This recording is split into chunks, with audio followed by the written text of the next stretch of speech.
que a Bíblia não conta sobre Canaã vai te chocar. Sacrifícios humanos de crianças, orgias nos templos, deuses que exigiam sangue. Agora, você vai descobrir por que Deus ordenou a destruição completa desta civilização. A Terra Prometida escondia segredos tão perturbadores que muitos pregadores evitam falar. Neste vídeo, você vai descobrir como era a vida e o dia a dia das pessoas em Canaã. Canaã não era apenas um pedaço de terra qualquer no mapa antigo. Localizada precisamente entre as duas maiores civilizações da Antiguidade, o poderoso Egito ao sul e os impérios da Mesopotâmia ao norte. Esta região se tornava automaticamente o centro do mundo conhecido. Qualquer mercador que quisesse transportar suas mercadorias do Egito para a Babilônia, ou qualquer exército que desejasse conquistar territórios distantes, precisava inevitavelmente atravessar Canaã. Esta posição estratégica transformou a região em uma encruzilhada de culturas, ideias e conflitos. A geografia desta terra era verdadeiramente um presente divino. Nas planícies costeiras, os ventos do Mediterrâneo traziam chuvas suficientes para o cultivo de cereais, enquanto os vales entre as montanhas criavam microclimas perfeitos para vinhedos e oliveiras. O Vale do Jordão, com seu solo fértil, produzia tâmaras, figos e romãs em abundância. Não é por acaso que Deus a descreveu como uma terra que mana leite e mel, uma metáfora poderosa para sua excepcional fertilidade. No Monte Hermon, no norte, coberto de neve, até o deserto Negev, no sul de Canaã, oferecia uma diversidade geográfica impressionante em um território relativamente pequeno. Mas quem eram os habitantes desta terra tão cobiçada? Ao contrário do que muitos imaginam, Canaã não era povoada por um único povo, mas por um mosaico de nações. Os cananeus propriamente ditos dominavam principalmente as regiões costeiras e eram exímios comerciantes. Os jebuseus controlavam a região montanhosa, que incluía a futura Jerusalém, enquanto os hititas traziam técnicas avançadas de metalurgia de sua origem na Anatólia. Os amorreus, conhecidos por sua estatura elevada, controlavam fortalezas nas montanhas. Perizeus e Reveus completavam este cenário étnico diversificado, cada grupo com seus próprios costumes, dialetos e divindades. A Bíblia menciona 7 nações que habitavam Canaã, acrescentando aos já citados os girgazeus e os cananeus. Estes povos não eram recém-chegados. Arqueólogos descobriram que muitas cidades cananeias já existiam há mais de 1000 anos antes da chegada dos israelitas. Jericó, por exemplo, já era uma cidade murada impressionante quando Abraão ainda vivia em Ur dos Caldeus. Uma das características mais marcantes de Canaã era sua fragmentação política. Diferente do Egito unificado ou da Babilônia centralizada, Canaã funcionava como um conjunto de cidades-estado independentes. Cada cidade importante, como Hazor, Meido, Laques ou Jerusalém, tinha seu próprio rei que controlava a cidade e os vilarejos ao redor. Estes pequenos reinos viviam em constante rivalidade, formando alianças temporárias que se desfaziam rapidamente conforme os interesses mudavam. As cartas de Amarna, descobertas no Egito, revelam reis cananeus implorando por ajuda ao faraó contra seus vizinhos. Envie arqueiros ou minha cidade será destruída, escrevia desesperadamente um governante de Canaã. Esta fragmentação política criava um ambiente de instabilidade permanente onde a lealdade era uma moeda rara e a traição uma tática comum. Mas eis o grande paradoxo de Canaã. Como uma terra tão próspera e desenvolvida podia ser tão instável e conflituosa? A resposta está na própria riqueza da região. Justamente por ser tão fértil e estratégica, Canaã atraía constantemente a cobiça de impérios vizinhos. O Egito, considerava a região parte de sua esfera de influência e, frequentemente, enviava exércitos para pacificar cidades rebeldes. Os hititas e os babilônios, por sua vez, também reivindicavam controle sobre partes de Canaã. Internamente, a exagerada paixão pelo comércio criava sociedades extremamente desiguais. Enquanto elites urbanas viviam em palácios luxuosos, a maior parte da população subsistia em condições precárias. Esta disparidade social alimentava tensões constantes que, frequentemente, culminavam em conflitos violentos. Mas quem eram realmente esses povos e como eles viviam suas vidas cotidianas? Vamos agora explorar o dia a dia em Canaã, com revelações que poucos pregadores têm coragem de mencionar. Sobrevivendo na Terra Prometida, o dia a dia em Canaã. Antes que os israelitas entrassem em Canaã, o cotidiano desta terra já pulsava com uma vitalidade própria que muitos desconhecem. Ao amanhecer em uma cidade cananeia, o sol nascia sobre casas de pedra e barro, empilhadas umas sobre as outras em ruas estreitas e tortuosas. Diferente das casas modernas, as habitações cananeias eram simples, geralmente com 1 ou 2 cômodos. As paredes, feitas de tijolos de barro misturado com palha e pedras, proporcionavam um isolamento natural contra o calor intenso do dia e o frio da noite.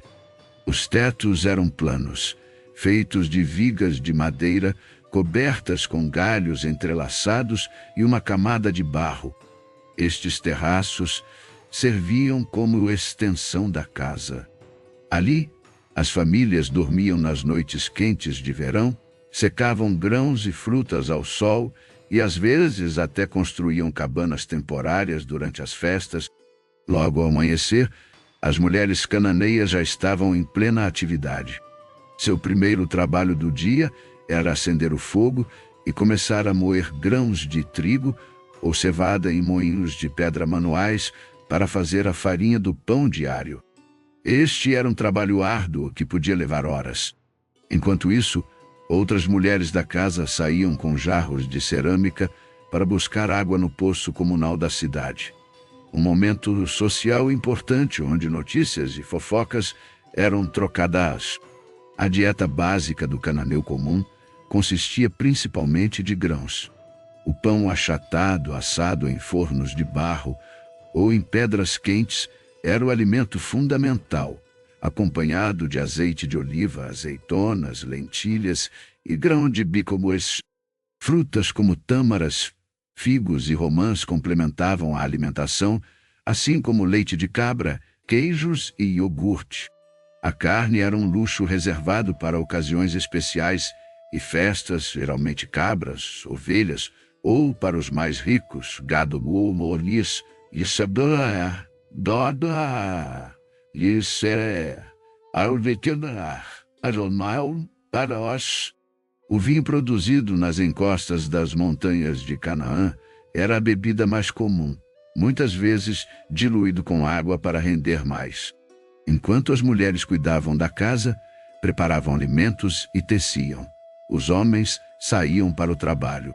A maioria absoluta da população cananeia era composta por camponeses que cultivavam pequenos lotes de terra nos arredores das cidades.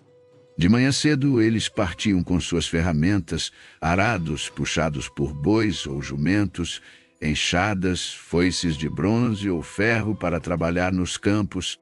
O suor do trabalho agrícola era constante e exaustivo, especialmente sob o sol escaldante do Levantém. Nas cidades, artesãos especializados começavam seu dia em oficinas que muitas vezes eram parte de suas próprias casas. Oleiros moldavam vasos de cerâmica em rodas manuais, criando recipientes para armazenar alimentos, água e óleo. Ferreiros batiam metais incandescentes, forjando ferramentas agrícolas, armas e ornamentos. Carpinteiros transformavam a escassa e preciosa madeira em móveis, portas e implementos diversos. Tecelões convertiam lã e linho em tecidos, enquanto curtidores preparavam couro de animais para sandálias e recipientes. No topo da sociedade, reis locais viviam em palácios relativamente modestos, se comparados aos dos faraós egípcios. Mas luxuosos para os padrões cananeus, cercados por guardas, servos e conselheiros, estes monarcas dedicavam seus dias a resolver disputas judiciais, planejar projetos de construção, receber enviados estrangeiros e frequentemente preparar-se para guerras contra as cidades vizinhas. Quase tão poderosos quanto os reis eram os sacerdotes, que administravam os templos, realizavam rituais e serviam como intermediários entre o povo e os deuses. A vida em Canaã era regulada pelos ciclos agrícolas. A época de plantio, a expectativa ansiosa pelas chuvas de inverno, a colheita e os festivais associados a estes eventos. Quando a colheita chegava, uma parte significativa ia para os armazéns do palácio e do templo como tributo ao rei e aos deuses, deixando muitos camponeses com apenas o suficiente para sobreviver até a próxima safra. Se você quer experimentar a proteção divina que os israelitas receberam ao entrar nesta terra de contrastes, comente agora: eu confio na provisão de Deus, mesmo nos tempos difíceis. Mas além do trabalho e da vida comum, havia algo ainda mais forte que regia a sociedade cananeia: a religião, uma força tão poderosa quanto perturbadora que dominava cada aspecto da vida. Segredos esquecidos de Canaã, o que os livros de história não contam. Em meio às ruínas das antigas cidades cananeias, arqueólogos descobriram tabuletas de argila com inscrições que revelam um mundo surpreendentemente complexo. Embora a maioria da população fosse analfabeta, existia uma elite de escribas altamente treinados que dominavam não apenas a escrita cuneiforme da Mesopotâmia, mas também desenvolviam um sistema alfabético que revolucionaria a comunicação escrita. A influência egípcia era tão forte que muitos nobres cananeus enviavam seus filhos para estudar no Egito, aprendendo hieróglifos e trazendo de volta conhecimentos de matemática, astronomia e medicina. Este intercâmbio cultural criou uma sociedade onde o conhecimento era poder, restrito a poucos privilegiados. As festas cananeias eram eventos memoráveis, regados a vinho em abundância. Os arqueólogos encontraram adegas impressionantes em várias cidades, algumas capazes de armazenar milhares de litros. Mas havia algo mais perturbador: evidências de uso ritual de substâncias alucinógenas em certos templos. Sacerdotes e sacerdotisas consumiam preparados de psicotrópicos para comungar com os deuses. Estes estados alterados de consciência eram interpretados como possessão divina, permitindo que os sacerdotes transmitissem mensagens dos céus, uma prática que o Deus de Israel condenava veementemente. As realizações arquitetônicas dos cananeus eram notáveis para a sua época.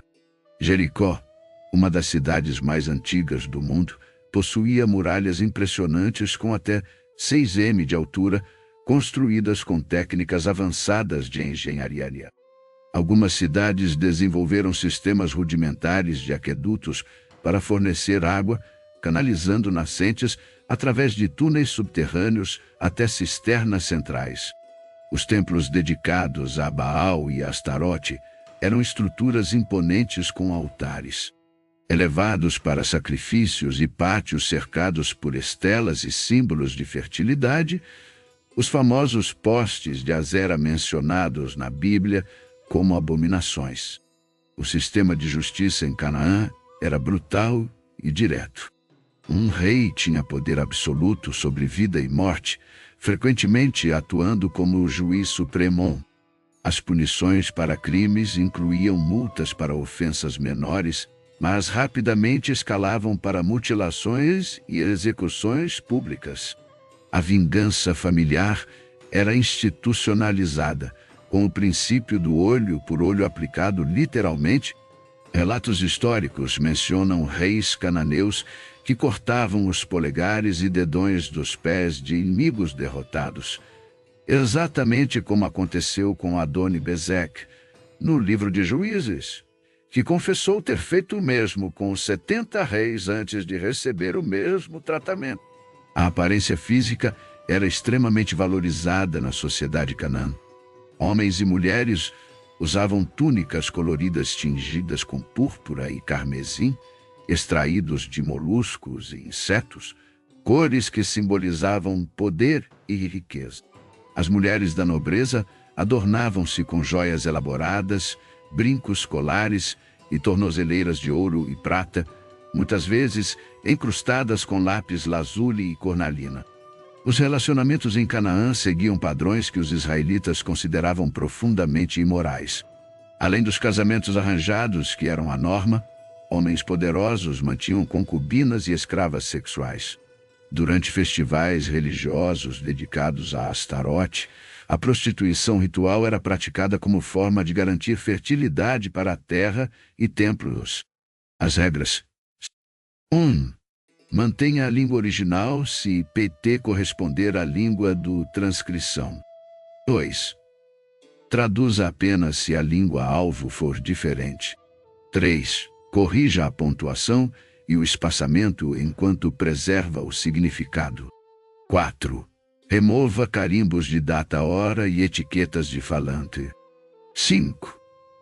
Certifique-se de que as frases estão completas. 6. Preserve quaisquer caracteres especiais ou acentos. 7. Importante: não resuma ou encurte o texto. Transcrição original. Mantinham sacerdotisas que, na realidade, eram prostitutas cultuais. A homossexualidade era registrada não apenas como prática pessoal, mas também integrada a certos ritos religiosos.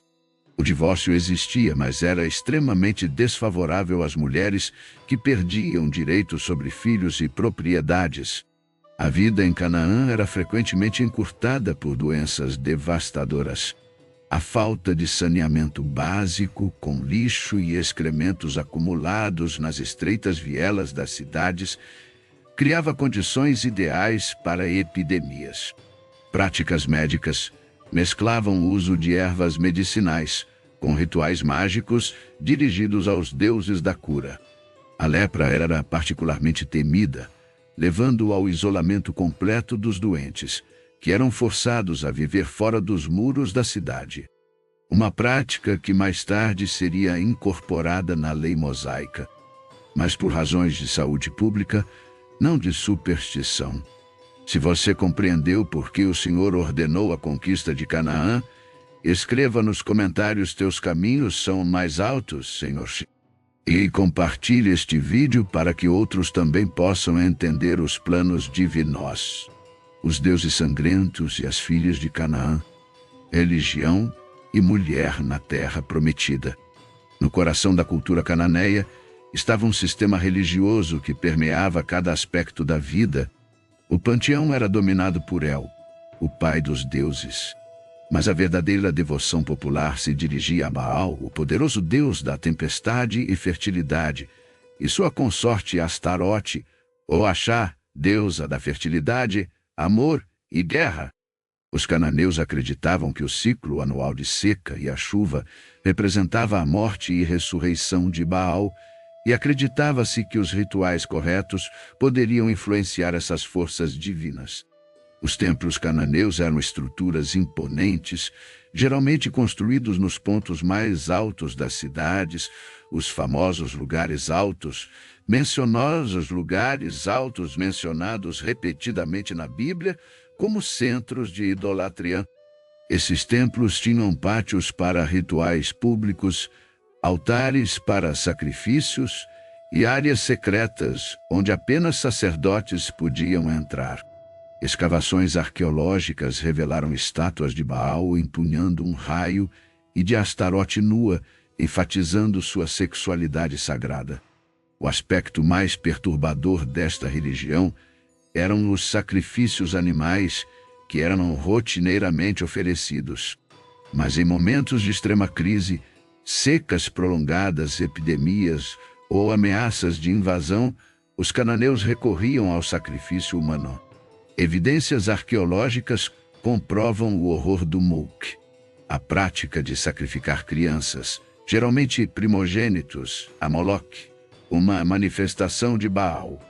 Em Cartago, colônia fenícia que preservou práticas cananeias, arqueólogos descobriram o Tofete, um cemitério com milhares de urnas contendo restos cremados de crianças sacrificadas.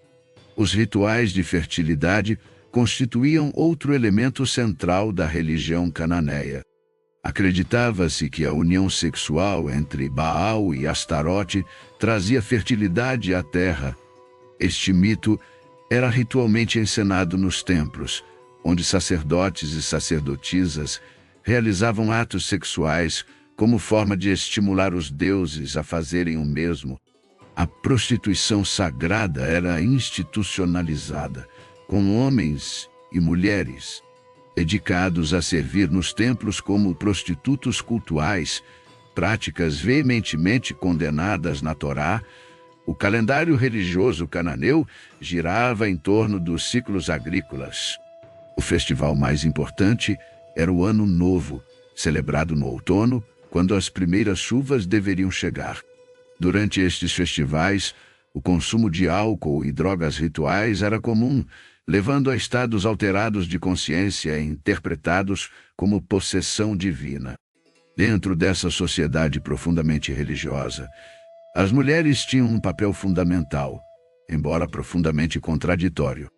A vida das mulheres em Canaã era moldada pela dualidade entre veneração e opressão. Por um lado, a feminilidade era reverenciada através do culto a Astarote. Por outro, a maioria das mulheres vivia sob rígido controle patriarcal. Esta contradição definia o cotidiano feminino em todos os aspectos. O casamento em Canaã era essencialmente um acordo comercial entre famílias.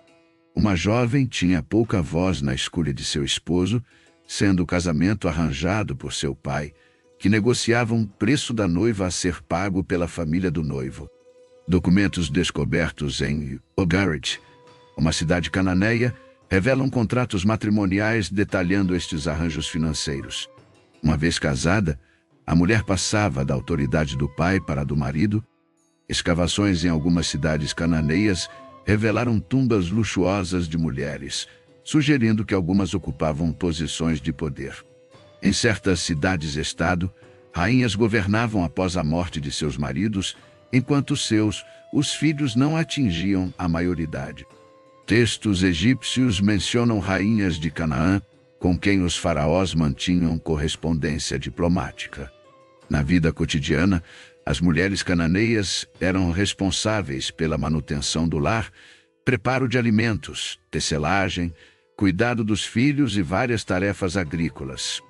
Os têxteis produzidos por artesãs cananeias eram renomados, com tecidos tingidos de púrpura, sendo um artigo de luxo exportado para o Egito e Mesopotâmia. Mostre para Jesus que você valoriza seus ensinamentos sobre como proteger as mulheres e crianças. Comente: Jesus protege os inocentes. Mas além das questões sociais e religiosas, Canaã era um lugar de guerra constante, onde cidades vizinhas se enfrentavam em conflitos intermináveis. Muralhas que caem, a guerra em Canaã e a chegada de Josué. A guerra não era uma exceção em Canaã, era a regra. O som de trombetas anunciando ataques inimigos e o brilho de armaduras sob o sol escaldante faziam parte do cotidiano. Cada cidade-estado ambicionava expandir seu território, controlar rotas comerciais e subjugar vizinhos. As planícies férteis, nascentes de água e passagens estratégicas, eram motivos constantes de conflito. Uma cidade poderia ser aliada em uma estação e inimiga mortal na seguinte. Conforme as alianças mudavam com a rapidez dos ventos do deserto, Os exércitos cananeus eram relativamente avançados para sua época. A elite militar consistia em guerreiros profissionais equipados com armaduras de bronze, escudos, lanças e espadas de bronze ou ferro. Os arqueiros formavam uma linha de ataque temível, enquanto fundíbulos atingiam o inimigo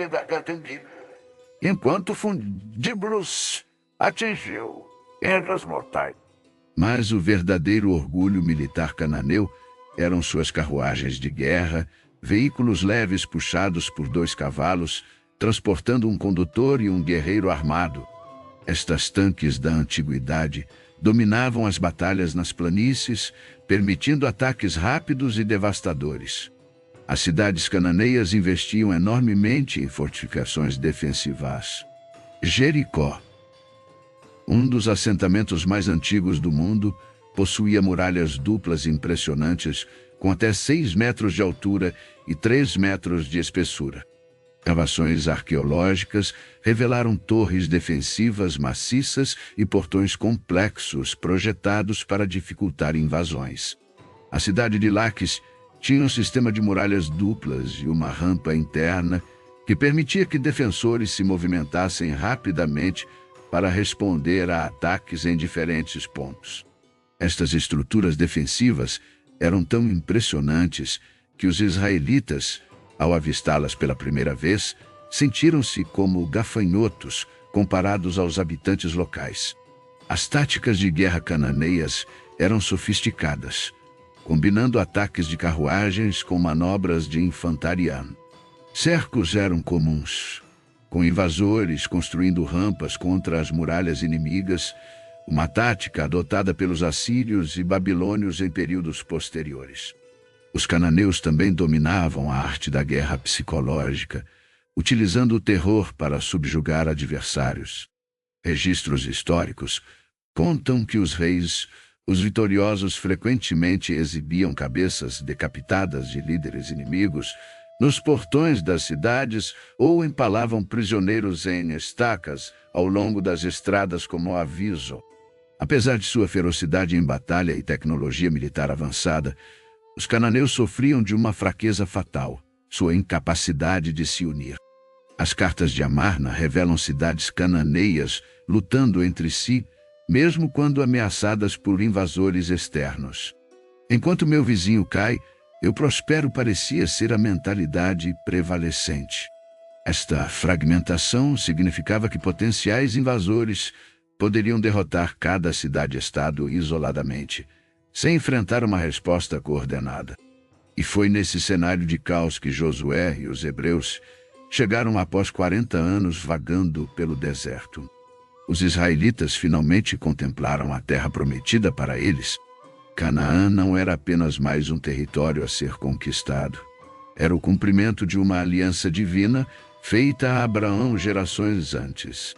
A terra que fluía leite e mel representava não apenas abundância material, mas o local onde poderiam finalmente viver segundo as leis de seu Deus, livres da opressão egípcia e das tentações idólatras encontradas durante sua jornada. Quando os hebreus cruzaram o Jordão, encontraram um país dividido e vulnerável.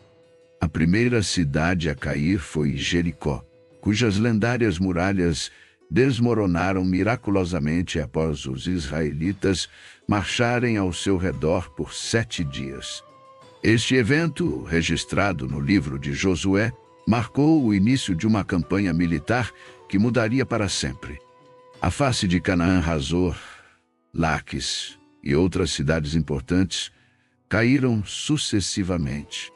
A conquista não foi apenas militar, foi uma revolução cultural e espiritual.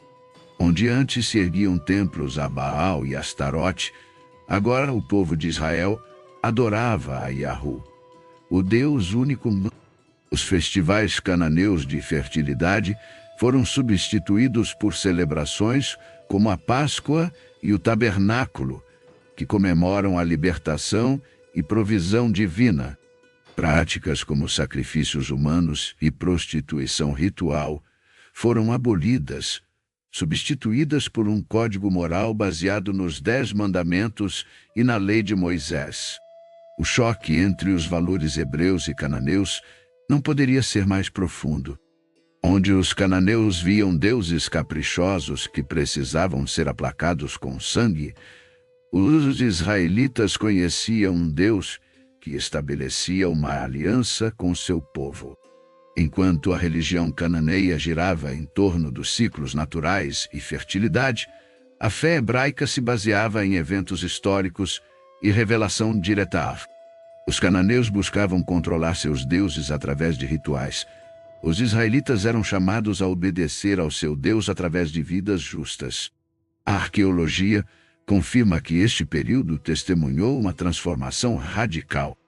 Escavações mostram um declínio acentuado em artefatos religiosos cananeus, estatuetas de Astarote, altares a Baal e o surgimento de uma cultura material distinta, caracterizada pela ausência de imagens e símbolos idólatras.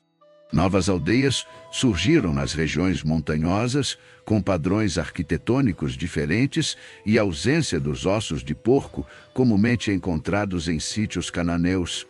Encontrados em assentamentos cananeus, a conquista não foi instantânea nem total.